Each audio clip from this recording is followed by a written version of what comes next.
Mga higala, isgutan lang na to karon kadali. Kay karon ang confirmation of charges batok kang kanhi President Rodrigo Duterte.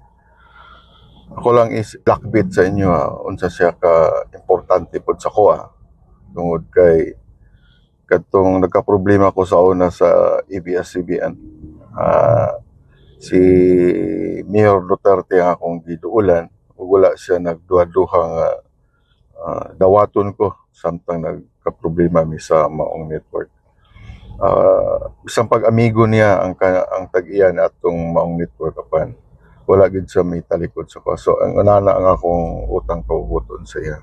Aluoy lang ko sa iya ba tungod kay nag-retire na unta siya sa iyang pagpanerbisyo sa katawhan ilabi na gyud dinhi sa dakbayan sa Davao pila ka tuig siyang nagserbisyo dinhi. Tapos gididikit niya halos tibok niyang kinabuhi. Katong nag-retire na siguro tungod sa interes sa politika, sa ilang mga kalaban sa politika, nakasuhan siya, nadala, nakidnap as alleged by the families, nadala sa dahig ug karon ana sa International Criminal Court. Karon ang confirmation of charges siya.